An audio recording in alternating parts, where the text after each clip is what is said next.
Line of actual control यानी LAC पर भारत और चीन के बीच तनाव बढ़ गया है।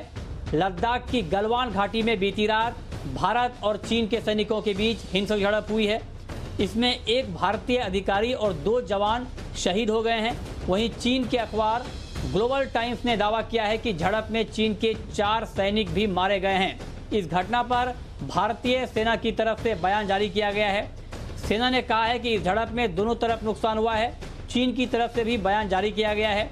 चीन ने कहा है कि भारत के साथ बातचीत के जरिए विवाद को सुलझाएंगे और सीमा पर शांति के लिए प्रयास किए जाएंगे।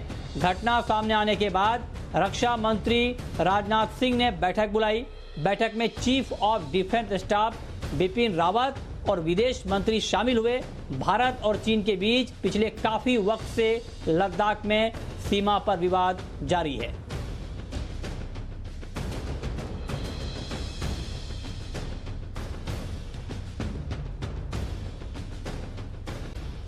और इस पर डिटेल जानकारी के साथ जी मीडिया संवाददाता ब्रह्म प्रकाश दुबे हमारे साथ जुड़ रहे हैं इस वक्त। ब्रह्म, क्या डिटेल इंफॉर्मेशन है, क्योंकि खबर ये आ रही है कि राजनाथ सिंह ने एक बहुत ही अहम बैठक बुलाई है। क्या क्या बातचीत हुई है और क्या आगे की तैयारी है? बिल्कुल, देखिए, गलवान वैली में जिस तरह से दोनों देशों के बीच झड़प हुई है उसको लेकर ही रक्षा मंत्री ने थोड़ी देर पहले ही बैठक की है और इसमें आर्मी चीफ और तमाम ऑफिसर्स मौजूद थे। इसके बाद ये जानकारी प्रधानमंत्री को भी देंगे रक्षा मंत्री और उनसे मिलेंगे। लेकिन इसके पहले मैं आपको मृत्युंजय आर्मी का स्टेटमेंट बता दूं इस घटना को लेकर।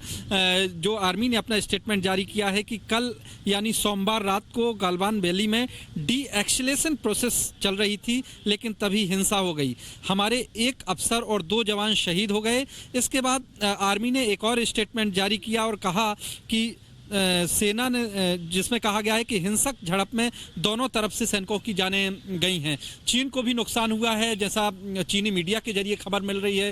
ग्लोबल टाइम्स के चीफ एडिटर ने भी ट्वीट किया है और जो खबर आ रही है कि चीन के 5 सैनिक इसमें मारे गए हैं और 11 घायल हैं। तो चीनी पक्ष को भी नुकसान हुआ है। चीन के विदेश मंत्रालय का बयान जरूर आया है इसको लेकर। चीन ने कहा है कि बातचीत चल रही है, लेकिन अजीब बात यह है कि चीन ने उल्टा भारत पर ही आरोप मढ़ दिया है कि भारतीय सेना ने एलएसी को क्रॉस किया था, जबकि जिस दौरान झड़प हुई है उस दौरान डी-एक्सिलेशन को लेकर ही बातचीत चल रही थी। तो अभी इस घटना को लेकर भारतीय विदेश मंत्रालय का कोई ऑफिशियल स्टेटमेंट नहीं आया है, लेकिन इसको लेकर जाहिर तौर पर भारतीय पक्ष में गुस्सा है। लेकिन भारत से ज़्यादा नुकसान चीन का भी हुआ है, लिहाजा दोनों तरफ से कोशिश जारी है कि जिस तरह की घटनाएं हुई हैं इस तरह की आगे घटना ना हो और डी-एक्सिलेशन हो। डिप्लोमेटिक लेवल पे और आर्मी लेवल पे जो बातचीत है वो सुबह से ही चल रही है। इसके साथ ही ये भी बता दूं कि रक्षा मंत्री ने अलग से बैठक की है और इसके बाद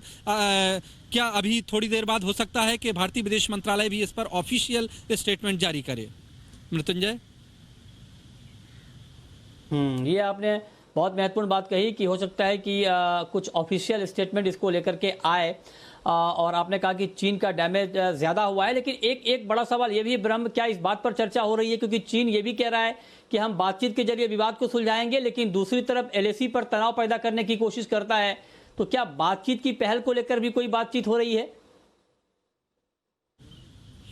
देखिए, बातचीत लगातार हो रही है। मैं आपको बता दूं 2 दिन पहले ही भारतीय विदेश मंत्रालय ने भी बयान जारी किया था और चीन की तरफ से ही बयान आया था कि दोनों देशों के नेताओं ने, टॉप लीडरशिप ने जो तय किया है कि एक मैकेनिज्म बना है बॉर्डर डिस्प्यूट के लिए और उस मैकेनिज्म के तहत ही दोनों देश सीमा संबंधी कोई भी विवाद होता है तो हल करते हैं। और उसी मैकेनिज्म के जरिए बातचीत भी हो रही थी। 2 स्तर पर बातचीत हो रही है मृत्युंजय। डिप्लोमेटिक लेवल पर अलग बातचीत चल रही है और साथ ही जो हमारे कोर कमांडर के लेवल पर बातचीत होती है, आर्मी के लेवल पे जो मैकेनिज्म बना हुआ है दोनों देशों के बीच बातचीत करने का, उस पर भी बातचीत चल रही है। और ये जो झड़प हुई है उसी दौरान भी ये झड़प हुई है जब बातचीत चल ही रही थी कि किस तरह से जो तनाव है उसको कम किया जाए सोमवार रात को, और उसके बाद दोनों पक्षों में विवाद बढ़ गया और उसके बाद ये झड़प हुई।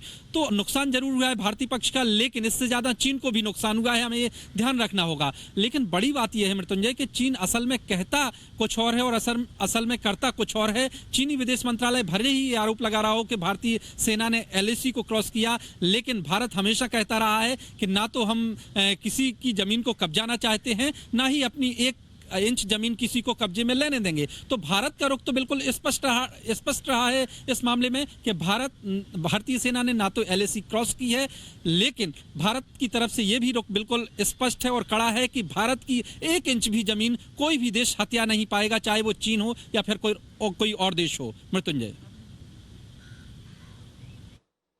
बिल्कुल बिल्कुल ठीक बात है। बहुत शुक्रिया ब्रह्म आपका इस पूरे डिटेल के लिए।